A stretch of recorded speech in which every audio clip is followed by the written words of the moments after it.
Thank you guys for taking the time to come out today. We have a short presentation. We want to share some of the things that we have up and coming.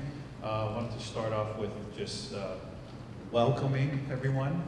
Sione Thompson. I have the privilege and honor of being the principal here, moving into my second year, and I can honestly say my family, my wife and I, the words that keep going through our vocabulary is kind. The word is just kind. You know, being new to an environment, it's always scary coming in. Will I be accepted? What's the community going to say? I love education. I love my craft. I love students. And everyone here has been so kind. And even coming out of a pandemic, and we all have various views and viewpoints, whatever side that you stand on. At the end of the day, kids get it. They're here for each other. They're here for the community. And I'm very proud to say that I get to be your principal and I get to work for you. So welcome back. We have another year coming up. Always in anything, lots of change. The world is changing so rapidly. As educators, we just trying to catch up and make sure that we're doing the best that we can do with the resources that we have. And this is just one of the changes that we're moving forward with in terms of block scheduling. And for some, it may seem very scary. For others, it's hey, it's about time. But all in all, we want to make sure that somewhere down the middle, it works for everybody. What's important is that we take this, and if it may seem uncomfortable, know that we, or at least under my leadership, we will be scientific about this.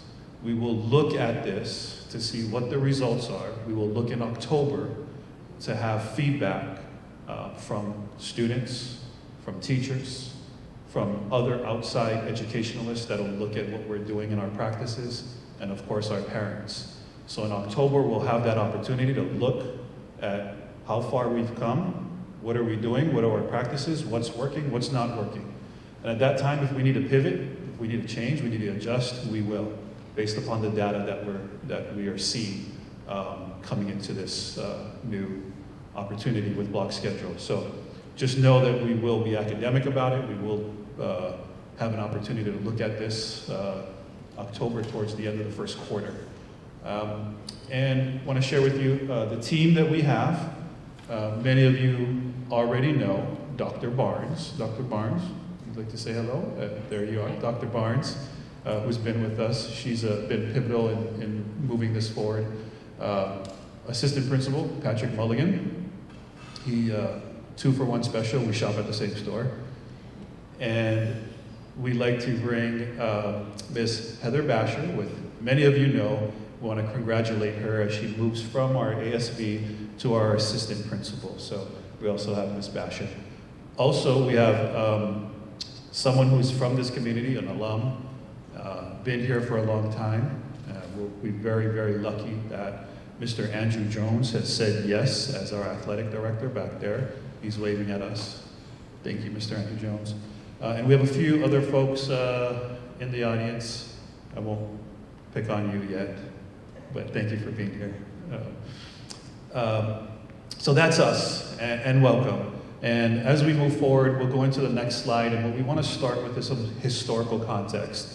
And Dr. Barnes is going to share with you a little bit of the historical context along with the research that went into this. So, and I will say real quick before Dr. Barnes starts, we are recording this session, one, so we can post it for those that are not able to come, but also, you know, don't feel like you need to be jotting down a bunch of notes or anything. There are some handouts, and we'll also be posting this online with other information for those. All right, good evening, everyone. So I wrote down some notes to keep me on track because I don't want to talk forever about this. But you know, getting to a block schedule, I had the privilege to serve on our team and kind of work through. And for the last year and a half, 18 months, we've examined a lot of different schedules.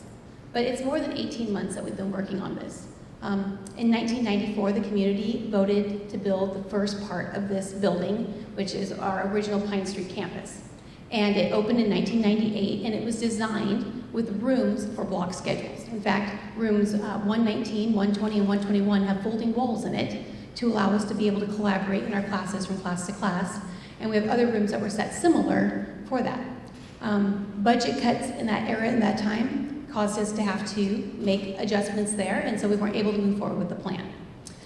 Taking us forward, the building is finally complete in 2010, so we went for 12 years with 2 campuses going back and forth.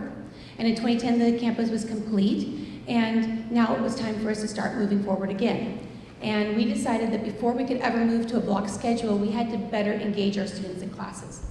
And so we paid Marcia Tate, a well-known educator that's known all over the United States about brain research and how people learn, to come and help us work through how are we learning, and really focusing on engagement strategies, because kids need to be able to do things in class and participate, and we don't want to have sit and get where you're sitting there and getting information. So lots of different parts from there.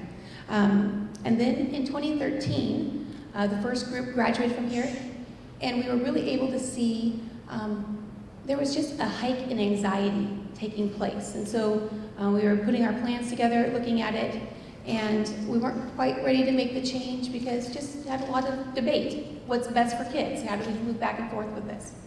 So in 2016, the National Education Association had a huge study that came out after 10 years of research, and it was called, I have it written down here, I'll write it down again, Stress Buster.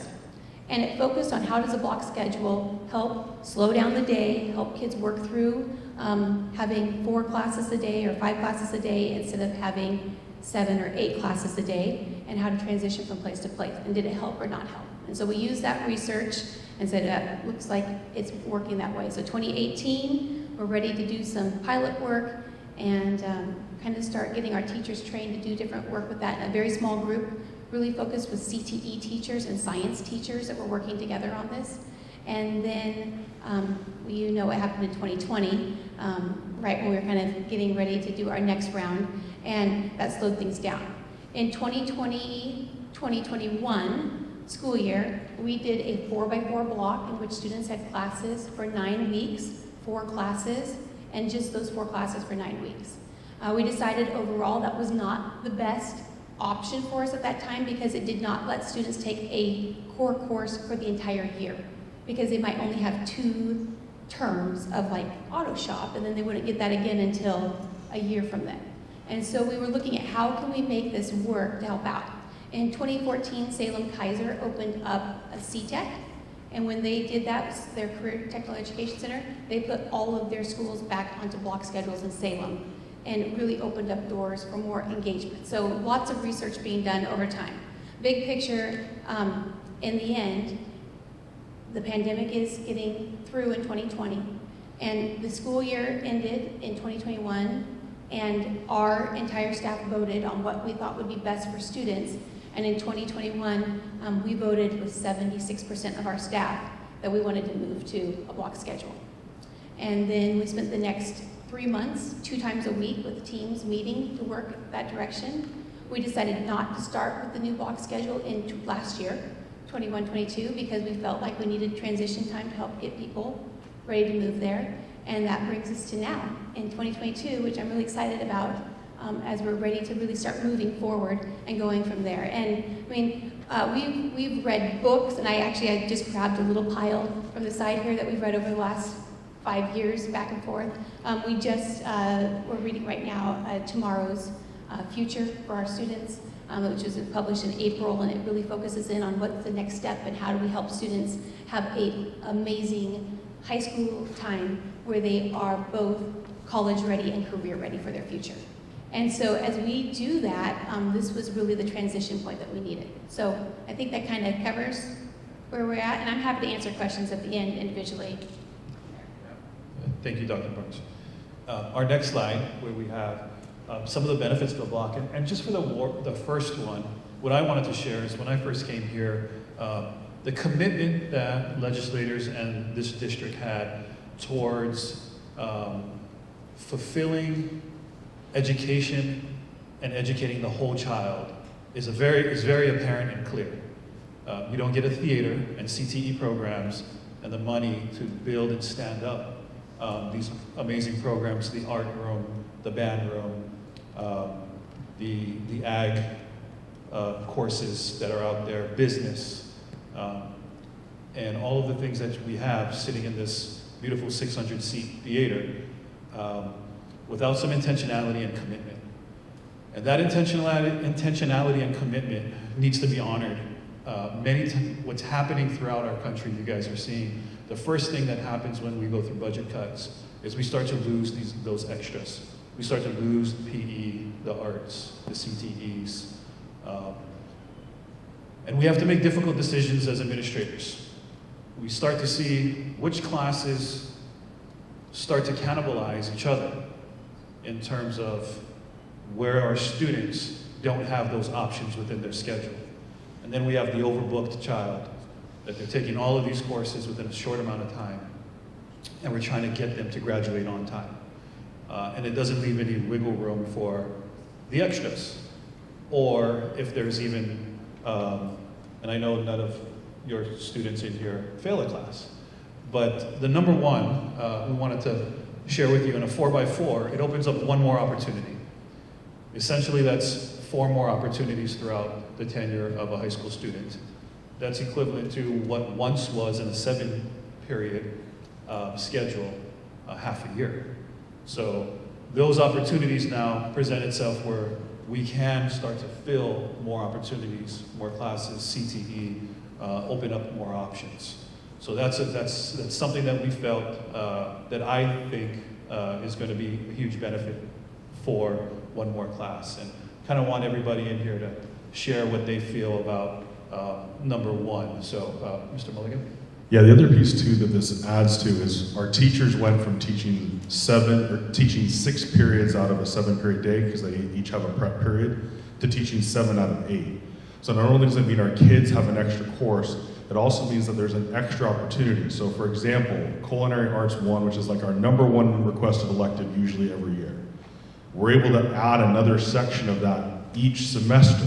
So we're adding 2 more periods that we're able to offer that for students to have access to those programs that maybe didn't before due to limited space. If we don't have enough ovens and we can't fit too many kids in there to make sure it's safe and everyone to be there. So it also provides more access for a lot of those elective courses, and also helps us because we've been able to ensure our core classes don't get overloaded, that we can keep those, really they're going to be averaging right around 25 to 26 kids. So really good averages for our core classes as well. Yeah, and then also, I don't know if any of you as students or as parents, your student wants to take Health 1 or Health 2 to get out of the way so they have enough room to take the courses they want, and so they have to end up having to do it on their own. But with 8 courses, it helps them to be able to take all those courses at the high school and have the support they need to take those courses. And in addition to that, because you have a block schedule, so we're increasing the number of courses, but it slows down your day. So you only have 4 courses a day to think about and manage, and the homework. So you're able to do more and manage your time as well with more ease. And I know I have high school students as well, and so homework can be stressful. It just gives them opportunity to manage that. One of the other points also, did you turn it on? Oh, you just speak louder than me.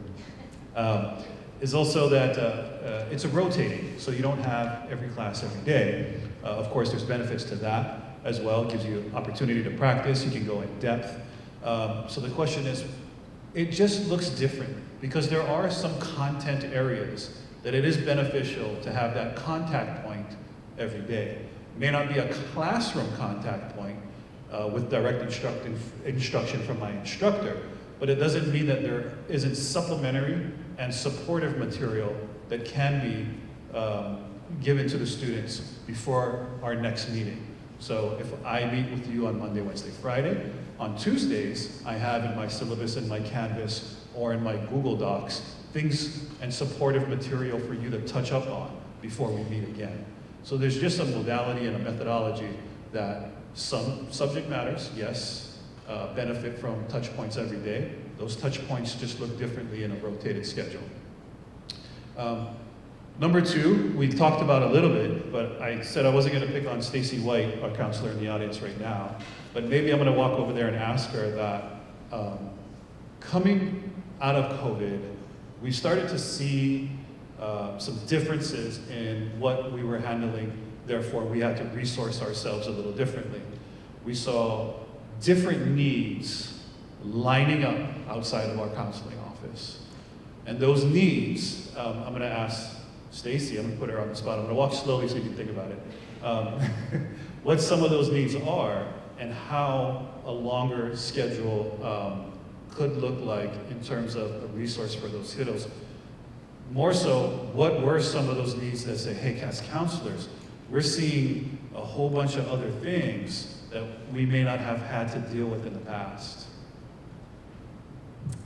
Hi, I'm Stacy White. I'm going to be the 9th grade counselor. So, really since COVID, we have seen a big increase of students needing to do some credit recovery for various reasons. A lot of students struggled to keep up with online learning, had other obligations, taking care of siblings, stuff like that. And so we're still doing some catch up, and we want to help kids graduate on time. And so actually having an extra period during the day allows us to have kids take advantage of doing some credit recovery. We have some students who will be taking a core support class to use that time to stay caught up. And so we're just excited about students having opportunity during the school day instead of spending time outside of the school day trying to continue to make up for things. They have time to do that during the school day and access help right from their teachers. And so we're happy to have that opportunity for all of our students.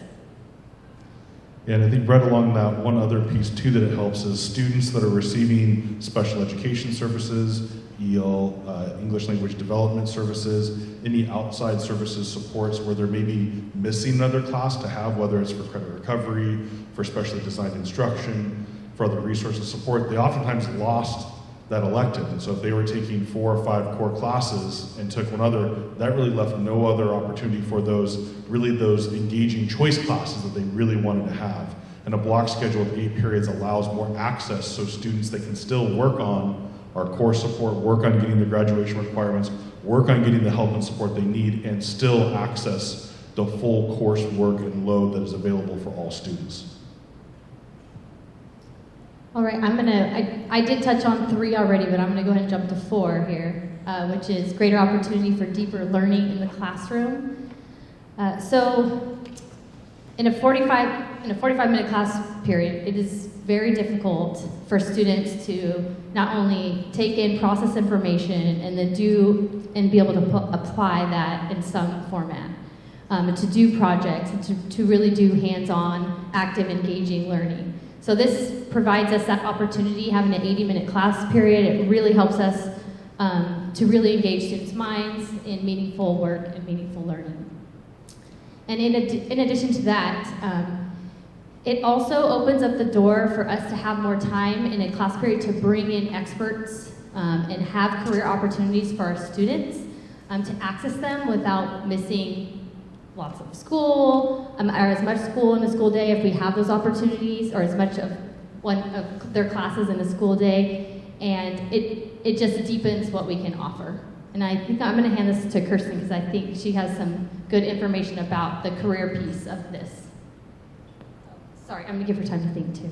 But about just the career, the longer class periods, how it not only gives us an opportunity to do project-based learning, but opens the door for career opportunities to get out into. All right, so I'll give a couple of examples. The first one I would use is our chemistry lab.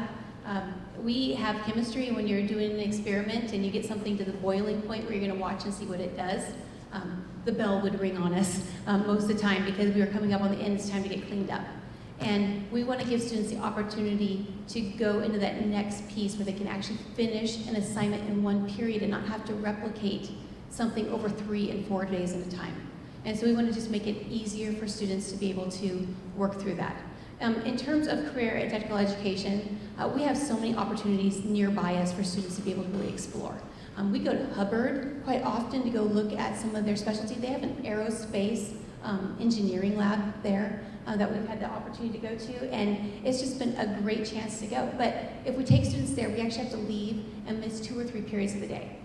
But we had the opportunity using these schedules for our students to go out to the land lab at Pettit Lake and doing their environmental biology pieces. We had the chance for students to go out to some of the nurseries and be able to work on graphing and putting together things that our partners can pay for us to do in their labs, and in their labs that we can't do here. And so there's just a lot of opportunities for us to give students a chance to see what's there. And our goal is for our students to be able to leave Silverton High School with an idea of something that they're interested in, so they're not trying to figure out what they want to do when they're done with high school. And we really believe that this is one of our opportunities we have for students to be able to grab onto things that they're interested in and get attached to something they want to do and go forward from there. And our graduation rate for students that have been doing that is at 99.3%.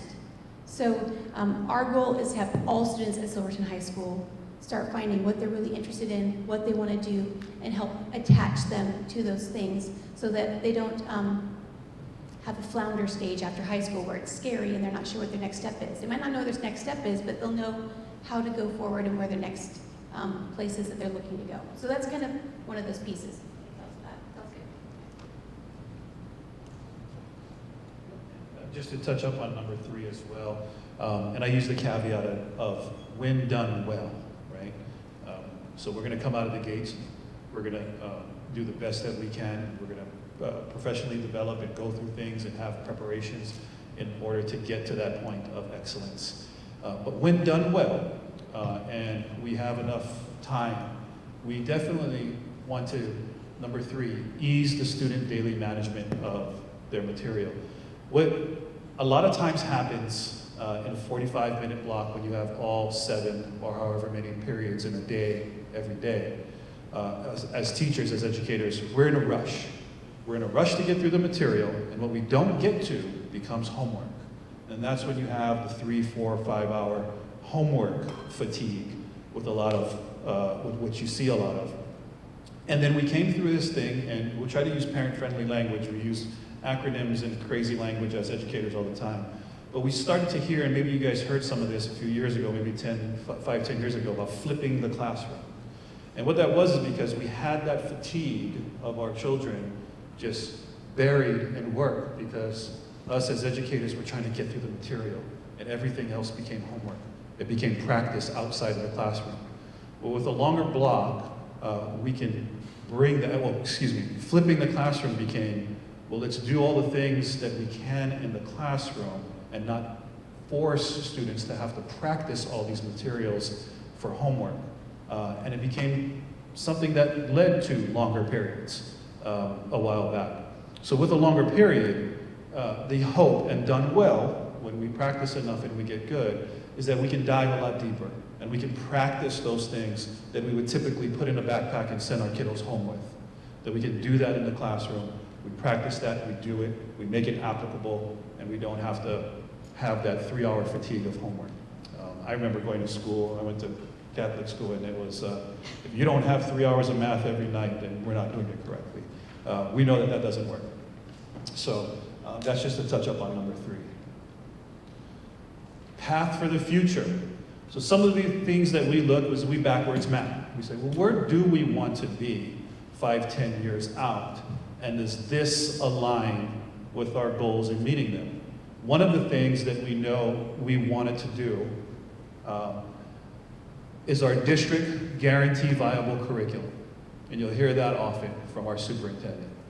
And we went through projection maps. That's basically projecting out sequentially all of the materials that you should be able to understand from day 1 all the way to the end of the school day, at the end of the school year. So that's our projection map. Then we dive a little bit deeper, and we have unit maps. Every unit in that projection will be broken down into lesson plans. It'll be broken down into assessments. It'll be broken down into what type of teaching strategies work best for that content area. And then now, this year, what we're starting is common assessments. How do we know that your child, if they take Mr. Mulligan's class, gets the same rigor, attention, than if they take Mr. Thompson's class. And one way to do that is common assessments. We have an assessment that we work towards that meets the standards, and students will have to meet that threshold of that assessment. That's what we're working on this year. Those things, in practice, we know we want to be better, and that's going to help us out in the future, a guaranteed and viable curriculum. When we have that, we also know that we can do a better job in what we call interdisciplinary work. That means teachers from different content areas can work together on similar projects that may meet the standards for both classes. So imagine, if you will, my English class working on these standards, and my social studies class are working on these standards. And my teachers are able to come together and mix those two standards, and maybe one project can count for both of those classes. That goes back to number 3, managing students' time. We're being more efficient. We can get to that, and we can dive deeper in those 80-minute blocks. So that's something in the future that we looked at today. Well, this is something that we need to do if we want to move towards that type of interdisciplinary curriculum. So that's one of those points. Good. Patrick, I know you've got a couple other things on what's in the future. Yeah, it also opens us up, along with that interdisciplinary piece, around building in those CTE pathways, kind of like Dr. Barnes was talking through. It also is a way for us to set up working towards the idea that students can start to dive into almost sort of a pathway or an academy to look at an area or interest of study and have that interdisciplinary work tied into that. So if it's engineering and construction, their math and science is tied around that field. If it's health occupation, their biology and other are tied together with that piece. If it's looking at computer programming and technology, how is their math, how is their English connected to be able to do that? And so it opens up those pathways to not just be interdisciplinary, but create sort of programs of study of kids to really dive into what are they interested in, what do they want, because we know when our kids see relevancy in what they're doing, it's different than just, here's the Pythagorean theorem, let's learn it, and let's go through it, but it's tied to the area of interest, that career, technical, the collegiate, whatever that pathway is they're looking at, it's tied to that. So they find better relevancy, and we know when, they're probably like me, if I'm more interested in something, I put that greater effort and that greater force towards that when we have that connection to that piece there.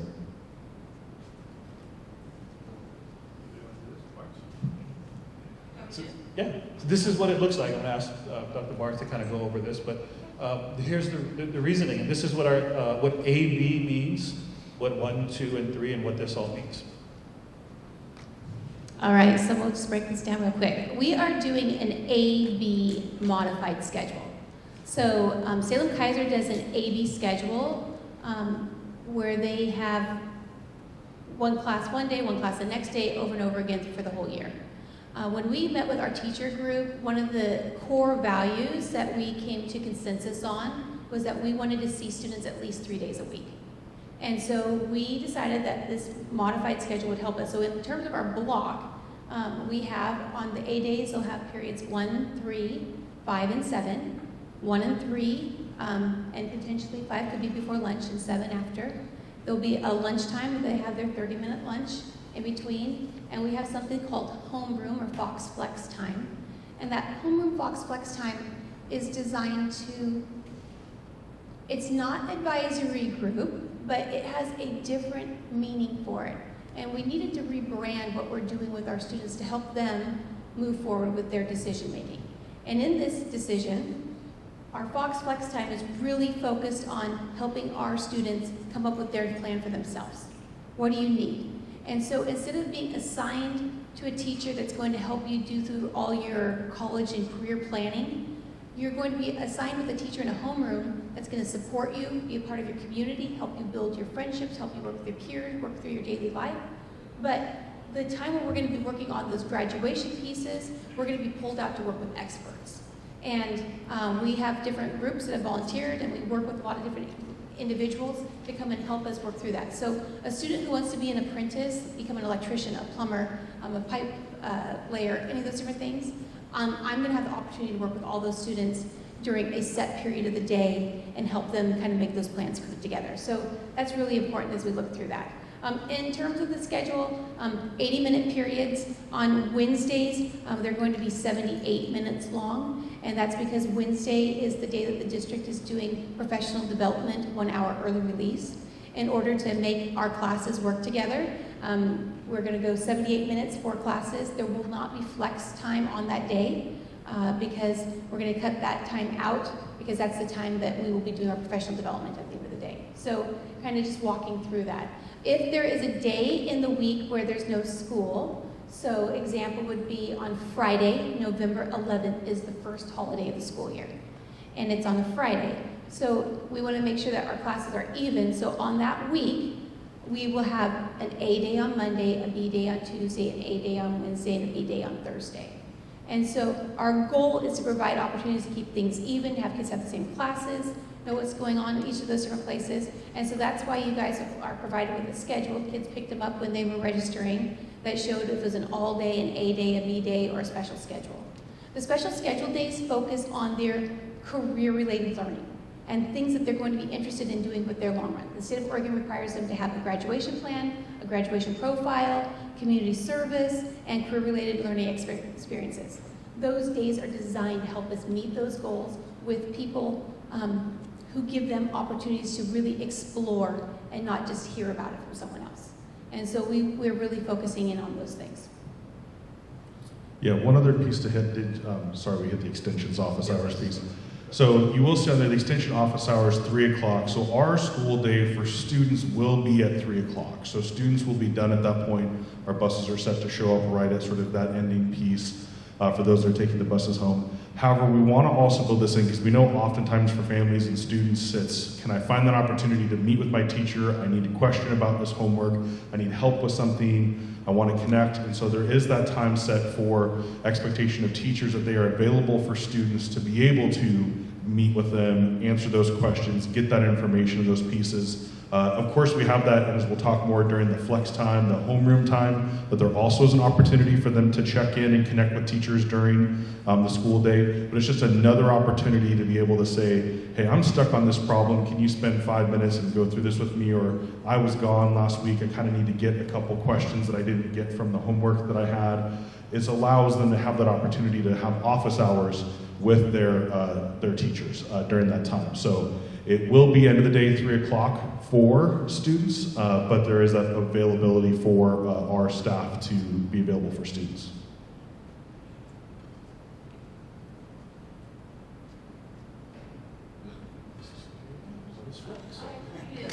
Dr. Barnes? We kind of already talked about it. Yeah, I can add something. Okay. Yeah, I just wanted to add, during flex time, we'll continue to do our assembly, so school spirit, anything that's building our community will happen during those times.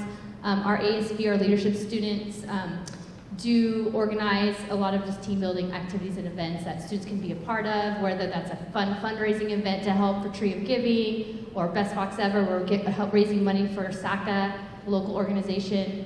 I'm sure you guys are familiar with SACA and Medical Teams International. So there's just opportunities for our students to be a part of giving back to our community, each building relationships, and even helping the world during that time.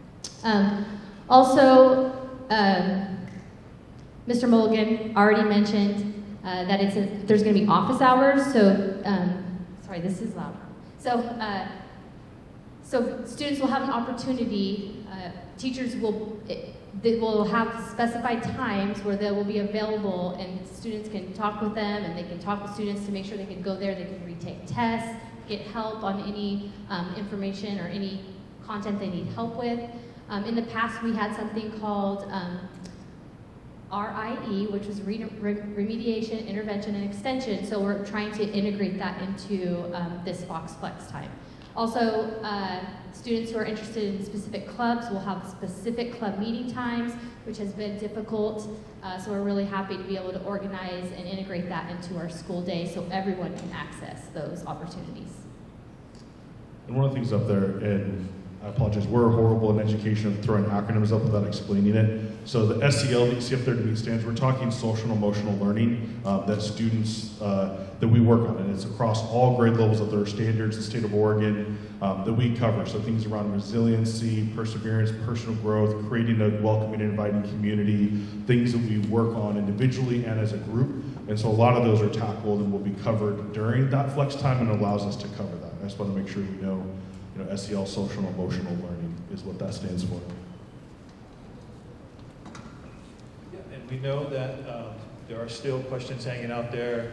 There are a lot of things that we're going to get better at. We have some copies of the schedule printed out for you. We also have, you can scan QR code or go to that tinyurl.com/SE3RFVW4, and it'll pop up a Google Doc for you to give some feedback and some questions. The reason why we want to capture that is because the other 1,200 students that didn't show up today, they're probably having the same questions. So we want to capture that. We're going to put together an FAQ sheet, and we're going to post that on our website. And we'll keep that as a living doc, and we'll keep running that, so that way we can keep answering a lot of the questions that everyone has, and share with you how we're going to get better. If we don't have those answers, how we're going to develop that, how we're going to get better, how we're going to be a research-based institution. We're going to use science. We're going to reflect in October to see where we've come, and if we have to pivot and we have to move in different directions. So we'll have Dr. Barnes and Ms. Basher up here. I'll be over there in the corner, and maybe Mr. Mulligan can be over there. Go ahead and do this, but if you have, it's a small enough crowd, if you have any questions for us, just come on. We can do that one-on-one. So greatly appreciate you and your time and your commitment. I know it's not easy to come on a Thursday evening, but thank you guys for coming and listening. There's so much more involved with this. We'll continue to do more of these throughout the year and share with you the progress that we're making. So again, greatly appreciate everyone. We are here to answer questions one-on-one. Come up here and grab. Dr. Barnes will have the research material, so if you have research questions, go see her. All right? Thank you guys so much. I appreciate you.